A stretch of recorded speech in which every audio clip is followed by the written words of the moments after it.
Well, hello and welcome to Double Talk. Mark Steffen here. Hopefully that other stuff didn't come out. So we're going to be doing, this is Michael Mandel, we're going to be doing this week's show this week. So just in case you know, we brought this, of course. This was in the paper.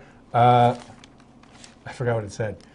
We will never forget. This is so we remember to acknowledge the fact that we just finished all the tributes to 9/11. And so we can't do any more because it's over. But we do have a flag here representing that. The country of 9/11. You wanted to talk about something else, though, didn't you? But you forgot what it was. No. Well, I was out of town for the part of this week. I felt that the pressure was off. Well, yes. I was touring the Grant County area with Silver City and in that region. It was great over there. If you ever get a chance to go up to Silver City, I recommend it. It's a wonderful town. Had dinner in a wonderful restaurant there. Oh, really? We do like talking about food, don't we? Yeah, we do somehow. Yes. It always comes back to that, doesn't it? Yes. And we'll talk about eating out later. Maybe we should save it for then. But oh, you want to save it for that? But you did see something unusual, right? Other than Mogollon, which is one of the weirdest towns I've ever been. Yeah, I did go to Mogollon for the first time. Mogollon. And it's way down in the bottom. It's an old ghost town. We'll get to that later too. When are we going to get to that? Oh, ghost towns. Well, yesterday I was driving across, headed toward the plains of San Augustine toward Magdalena, and it hit a freak snowstorm. Really? There's a freak snowstorm in Magdalena on Friday? Yes. Yes. Well. And it actually covered the ground, covered the highway. I was one of the first few cars to drive through it, I think. You realize we're in the middle of September, There right? was snow everywhere. Middle of September. And there was scattered rain elsewhere, but we hit a snowstorm. It just stopped snowing when we got there. Pretty amazing. So those of you who want to go to ski country early this year, just go up to Magdalena, go past the very large array until you get to the small array, then you get to see the snow array. And well, there is no very small array, but I was at the very large array. That's a very interesting installation. If you ever get a chance to go there, it's just east of Datel. In fact, nobody's in Datel, so there's no reason ever to go east of Datel. You want to go west of whatever's near Socorro. Talk about ghost towns. Datel almost is one. It's right there on the crossroads. It's you leave Datel and you head east toward Magdalena, and right there is the very large array. 27 gigantic radio astronomy dishes. They were in that Jodie Foster movie, right? They used them in Contact. Yes. They also shot a scene from 2010. 2010. The year we made Contact. I took the tour of the very large array yesterday, and it's a fascinating place. I got some video. We may show that later on one of these shows. Of the very large array. Mm-hmm. It's pretty much a bunch of dishes, huh? A bunch of dishes on railroad tracks that they can move around to any configuration that they like. Well, what could be more exciting than that? Dishes on railroad tracks. Very well. Lucky you. Lucky me. And you didn't use your cell phone while you were in the center, right? Because you have to turn your cell phone off. They know that you get so many calls anyway. Your cell phone signal could disrupt the signals. You know, when you're on the plane, they always say turn your cell phone off because it could disrupt stuff. The navigation. Yeah. Last time I was on the plane, I see this guy. He's told numerous times to stop with his thing, and she comes over and he hides it, and then he goes, waits till she goes away, and we're taking off, and he's like doing his last texts. Yeah, we ended up in the wrong city, by the way. Yeah, because his life is so much more important than everybody else's on the plane. Yeah, why not? I mean, how much interference can it really give? Those of you who actually know, you can call in and tell us, because we have no idea how much interference. You're supposed to. You can't use your video cameras either during that time.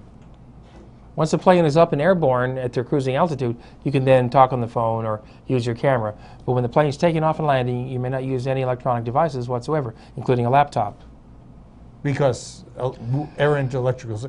I think it's like one of those just in case. It perhaps could possibly cause some interference, but I really don't think it could cause that much interference. Well, although they did discover that cell phones are pretty much responsible for brain tumors.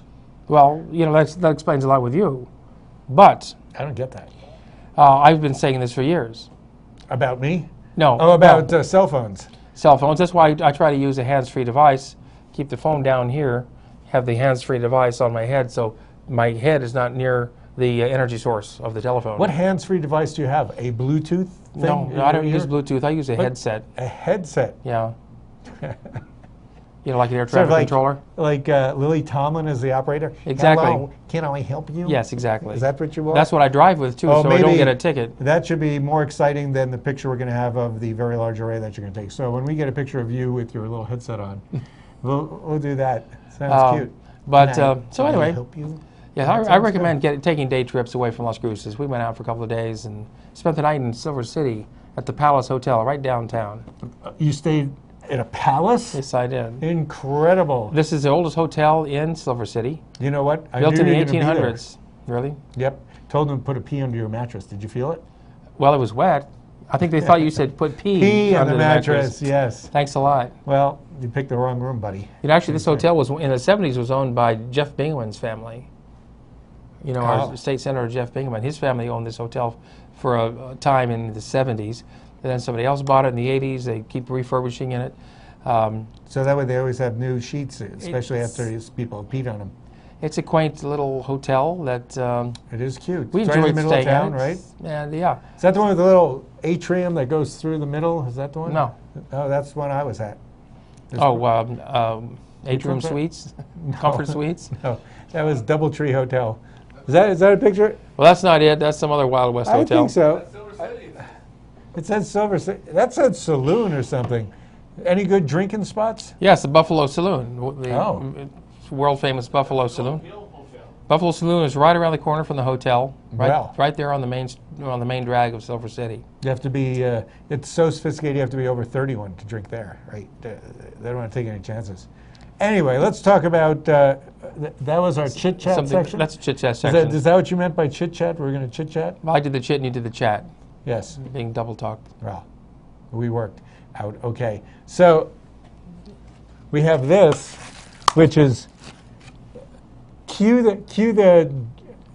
the masks for oxygen masks for dogs were just donated to the Las Cruces Fire Department. That's so cute. Yes. You know, dogs would take it because dogs are, would.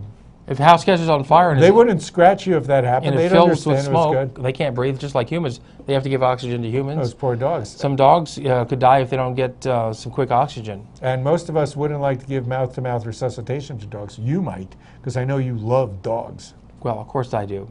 And I would But give not in that way. not quite in that way. We can't see our monitor, but there's another dog or somebody being sent up into the first Sputnik. Remember, there were dogs in Yeah, Sputnik? and they Laika, came the Russian. down? Laika was the first dog in space that the Really? Russians sent up. Oh, thank you. Now I can't see. Yeah. Well, it actually looks like a horse with hairy ears. Well, why the long you face? wanted to get a. That's an Emo Phillips joke. You were looking for, and there's cats. See, cats can also have benefit from these masks. These are for pets, really. Dogs and cats. I guess ferrets could benefit. Yeah, you have to ask a cat what life it's on, because if you don't ask what life it's on, then you're just wasting something. You want to save any life you can of a cat. It's got 7 lives. Not only that, but cats are so elusive. I mean, you can't catch them, right? It's No, hard but to get if they're unconscious they're from not smoke unconscious inhalation, because smoke rises. Cats are like really little, and they're on the ground, and they sneak through things, and they could sneak under doors and in no, they little can't sneak places. under doors. Cats die, dogs die from smoke inhalation, just like people do. If there's an oxygen mask that will fit their face, They're the cute little then so faces. much the better. And the fire department is getting these masks. Each fire station is getting their masks. They're being donated, right? They're being donated by a group in Las Cruces who thinks it's important, and I agree with them. I imagine each fire station only needs one of each kind, right? Cat and dog. Well, I think they're just getting them for dogs, and they're going to have to just, if the cat needs it, in he goes. And You stick the cat's whole head in there. right, and then soon the volunteer fire departments around the county will be getting some too. So, but if there's a fire, isn't it dangerous to give it oxygen? You don't, If the place, or you take the cat or dog out, you don't, and then yeah, you don't is use that what oxygen happens? near open flame. I wouldn't think so. That's not That's good. not a good idea. But if the animal is overcome by Smoke. then you want it to have that. So we're not even going to announce the dog adoption or the cat adoption, but we're talking about cats and dogs anyway. Nevertheless, Well, you cats and managed dogs, to feed it in. they can be adopted today on the downtown mall until 12 o'clock, as Okay. always. As always. So in case you want to have some use for these gas masks, get a cat or a dog. Give the fire department something to feel that their money is well used for some sort of purpose. Otherwise, if we didn't have cats, dogs, and people, we'd actually have a ghost town, wouldn't we? Well, if it wasn't for the mask, these animals wouldn't have a ghost of a chance. And they become ghosts. They would become ghosts. Unless they don't have souls, and then they wouldn't become ghosts. They would become, what, semi-ghosts? Well, what is a ghost, Michael? What is a soul? Well, it's a nice cut of fish, if you like a good yes. fillet of sole. Dover? Dover sole's quite Dover good. sole. What is that? Oh, there's a ghost. That's a wraith. It's a ghostly apparition. Yes. So when you die, you become a ghost, and then you have to move to a ghost town. Do you? Yes. Well, I believe you do. now, do you believe in ghosts, Michael? No, I don't. Now, this could easily be a photograph from the Amador Hotel. It could. It is alleged to be haunted, and they actually give ghost tours one night a month, every month. I think it's the first Friday night? Saturday. Friday the Friday 13th? night. Friday the 13th. Saturday night. First Saturday night of the month, they give ghost tours from 9 o'clock until midnight. So if you're going to show up, go every Friday there. If it's not Friday, they'll tell you it's Saturday, because if you show up Saturday and it was Friday, then you've missed it. It's So- $15 to take the tour. Now, someone told me that they knew somebody who can go into a haunted place and actually rid the place of the ghost. Well, that would send all the business away from the Amador Hotel, because actually you want to go into a place that has ghosts. Well, And we've been places that have ghosts. They run the risk of that person going in there and they're a ghostbuster. They get rid of the ghost in the place. So I would recommend that the Amador Hotel Keeps that person away. Well, no, they should insure the ghosts. Oh, then when the ghosts die, they get paid off. Well, aren't your ghosts insured? I would recommend that they insure their ghosts. Ghost insured. Ghost insurance. Yes, yes. Yeah, you think Pat Campbell would take care of that? That's pretty good. Pat Campbell, yeah, State there's Farm. an opportunity of ghost insurance. Ghost insurance. You wanted to talk about, in the paper. Ghost towns, I like I said earlier, I visited a ghost town. Mogollon, which is... The ghost town of Mogollon. New Mexico is rife Mogollon. with ghost towns. There's another ghost, allegedly. Yes, but we've been, the Double Eagle has a ghost, which, even though I don't believe in them, I might have experienced, but that's besides the point, I guess. Do you disbelieve in them? Let's just say I don't believe in them. That's sort of like a ghost theist. I I'm like see. atheist of ghosts.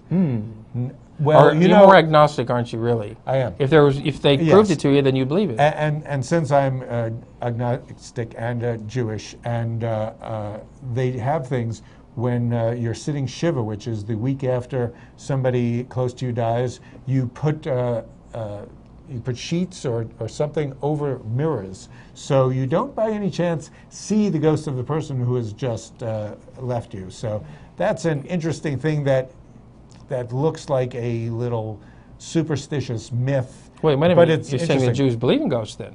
I'm saying that it's a superstitious it's a tradition, but it's an exciting tradition. Well, like most religions, I think ghosts, we wouldn't believe in ghosts, first of all, if we weren't sad about the loved ones. No, I disagree. Well, that's not the reason we don't believe in ghosts or believe in ghosts. Why don't you believe in ghosts? You don't believe in ghosts. I didn't say I don't. You do believe in ghosts. I didn't say I do. You believe in UFOs. Just because you didn't say it doesn't mean I can't tell what you're not saying. No, I believe in the evidence. When I see the evidence, then I have to believe in it. What evidence did you see? I have yet to actually see a ghost. I've seen strange evidence of something I wasn't sure of. Math? But